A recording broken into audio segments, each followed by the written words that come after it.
Je suis très contente d'être ici. J'aimerais vous raconter un peu plus le... Je ne vais pas vous dire le basique, car en fait, on ne sait pas grand-chose au sujet de ma maladie. Je suis née avec ce très rare syndrome. Seulement 2 personnes dans le monde, en m'incluant, en souffrent. Pour faire simple, ce syndrome a comme effet l'impossibilité de grossir. Oui, ça a l'air bien quand on entend ça. Je peux manger absolument tout ce que je veux quand je le veux et je ne perdrai pas de poids. Je vais avoir 25 ans en mars et je n'ai jamais pesé plus de 29 kilos dans toute ma vie. Une fois à l'université, j'ai caché. Enfin, je n'ai rien caché, je savais seulement que c'était là. Une boîte géante de Twix, des donuts, des chips, des sneakers. Et ma colocataire m'a dit, je peux t'entendre à minuit 30 en train de chercher en dessous de ton lit de la nourriture. Et je lui ai dit alors, tu sais quoi? C'est bien, je peux faire ce genre de choses parce qu'il y a des avantages à avoir ce syndrome. Il y a des avantages à être incapable de prendre du poids. Des avantages de souffrir d'incapacité visuelle, il y a des avantages à être très petite. Beaucoup de personnes pensent, Lizzie, comment est-ce possible de dire qu'il y a des avantages qu'on peut seulement voir d'un seul œil? Laissez-moi vous dire quels sont les avantages car ils sont géniaux. J'utilise des lentilles de contact, la moitié de lentilles de contact. Quand j'utilise mes lunettes de lecture, la moitié de ce qui m'est prescrit. Si quelqu'un m'embête ou est grossier, je le mets sur mon côté droit. C'est comme s'il n'était pas là. Je ne savais même pas qu'il était planté là. Maintenant, si je me positionne ainsi, je n'ai aucune idée qu'il existe ce côté de la salle. De même, en étant petite, je suis plus disposée à être volontaire pour les programmes de Watch Watcher, pour aller à la salle de sport et dire « Salut, je m'appelle Lizzie, je serai la personne sur vos campagnes de pub. » Je mettrai ma foi dans tout ce que vous voulez et je dirai « Salut, j'ai utilisé ce programme et regardez comment il fonctionne bien. » Même si des choses extraordinaires me sont arrivées avec cette maladie, il y a également des choses qui ont été très difficiles, comme vous pouvez l'imaginer. J'ai été créée 150% normale. J'ai été le premier enfant de mes parents, et quand je suis née, les docteurs ont dit à ma mère, « Votre fille n'a pas de liquide amniotique autour d'elle. » Pas du tout. Donc quand je suis née, ce fut un miracle d'avoir pu sortir en criant. Les docteurs ont dit à mes parents, nous voulons seulement vous avertir de ne pas espérer que votre fille puisse un jour parler, marcher à 4 pattes, penser ou qu'elle fasse quoi que ce soit d'elle-même. En tant que jeune parent pour la première fois, vous pouvez penser que mes parents avaient dit « Oh non, pourquoi? Pourquoi avons-nous notre premier enfant avec tous ces problèmes inconnus ?» Ce n'est pas du tout ce qu'ils ont fait. La première chose qu'ils ont dit au docteur, nous voulons la voir et nous allons l'emmener à la maison et l'aimer et le lever de notre mieux. Et c'est ce qu'ils ont fait. Je dois quasiment tout ce que j'ai fait dans toute ma vie à mes parents. Mon père est ici aujourd'hui et ma mère est à la maison, en train de regarder. Salut maman! Elle est en train de récupérer d'une opération de chirurgie. Elle a été cette colle qui a maintenu la famille unie, en me donnant la force pour voir qu'elle passe par tant de choses, mais elle a en elle cet esprit de lutte qu'elle m'a inculpé. Avec tant de fierté, j'ai pu rester debout devant les gens et dire, vous savez quoi, j'ai eu une vie très difficile. Mais ça va bien, ça va. Des choses ont été effrayantes, des choses ont été dures. L'une des plus grandes choses à laquelle j'ai dû faire face en grandissant est une chose que je suis sûre que chacun d'entre vous a dû lutter auparavant. Vous pouvez deviner ce que c'est. Vous pouvez le deviner. Les garçons!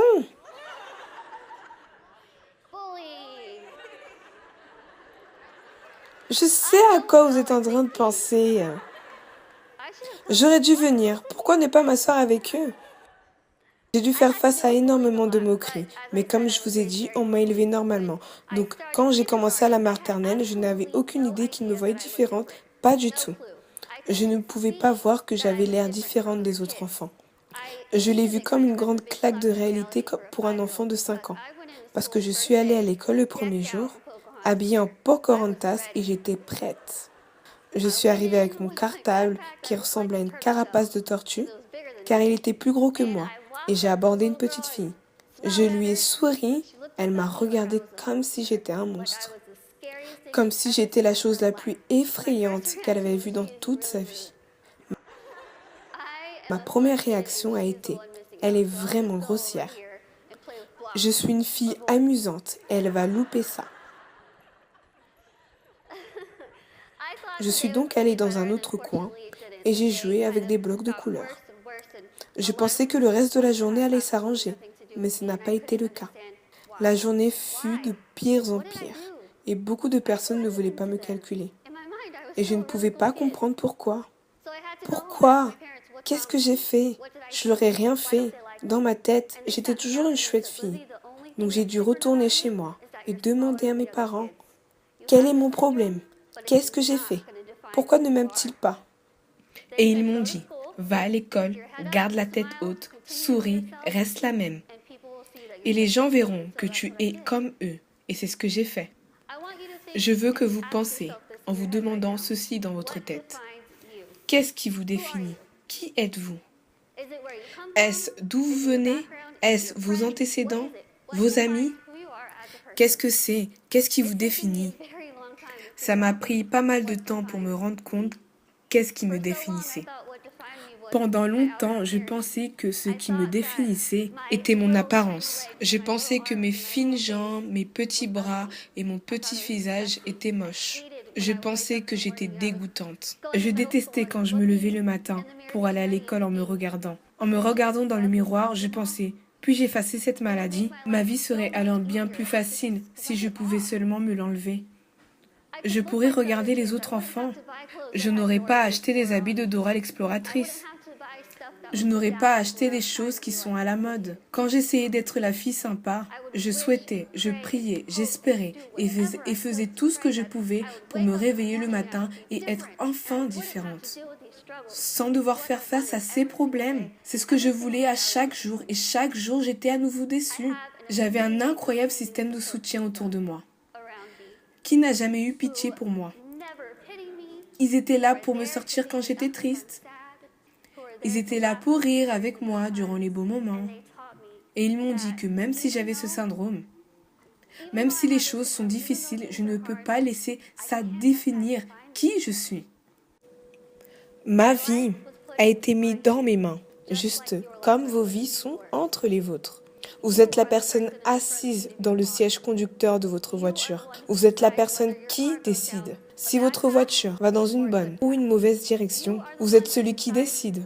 Qu'est-ce qui vous définit? Et laissez-moi vous dire que c'est vraiment difficile de trouver ce qui nous définit. Car à chaque fois, ça nous embête et on se ment. Et ça m'est égal de ce qui me définit. Quand j'étais au lycée, j'ai trouvé une vidéo que quelqu'un a malheureusement postée sur moi, en l'appelant la femme la plus laide au monde. 4 millions de personnes ont vu cette vidéo de 8 secondes. Pas de son de musique et des milliers de commentaires. Des gens qui disaient « Lizzie, s'il te plaît, fais une faveur au monde, mets-toi un flingue sur ta tête et tue-toi !» Pensez un peu à ça. Des gens qui vous disent ça. Des étrangers vous disent ça. J'ai évidemment beaucoup pleuré. Et j'étais prête à continuer à me battre. Et quelque chose a ticté dans ma tête. J'ai pensé, je vais mettre ça de côté. J'ai commencé à réaliser que ma vie est entre mes mains. Je pouvais soit choisir d'en faire quelque chose de bien ou choisir d'en faire quelque chose de très mauvais. Je pouvais soit être formidable et ouvrir mes yeux et m'apercevoir des choses que j'ai réellement et faire de ces choses-là ce qui me définit. Je ne peux pas voir d'un œil, mais je peux voir de l'autre. Je suis vraiment très maigre, mais j'ai des très beaux cheveux. Et c'est vrai. Merci, merci, merci les gens pour ces petits compliments. Vous êtes les meilleurs. Bon, j'en étais où? Ah oui, les cheveux, merci, merci. Donc, je pouvais choisir d'être heureuse ou choisir d'être triste avec ce que j'avais ou de m'en plaindre. Et j'ai commencé à réaliser Vais-je laisser les gens me traiter de monstre, définir qui je suis? Est-ce que je vais laisser les gens qui ont dit brûle-toi avec du feu me définir? Non, je vais laisser mes projets, mes succès et mes réussites être les choses qui me définiront. Pas mon apparence extérieure, pas le fait de voir seulement d'un œil, pas le fait que j'ai le syndrome que personne ne connaît. Alors je me suis dit que je vais travailler dur et faire tout ce que je pourrai pour me rendre meilleur. Car dans mon esprit, la meilleure manière d'atteindre cela est que toutes ces personnes qui se sont moquées de moi, qui m'ont insulté, qui m'ont appelé laide, monstre, je vais faire de moi quelqu'un de mieux. Et leur montrer, vous savez quoi? Dites-moi ces choses négatives. Je vais les retourner et les utiliser comme une échelle pour grimper jusqu'à mes projets. Et c'est ce que j'ai fait.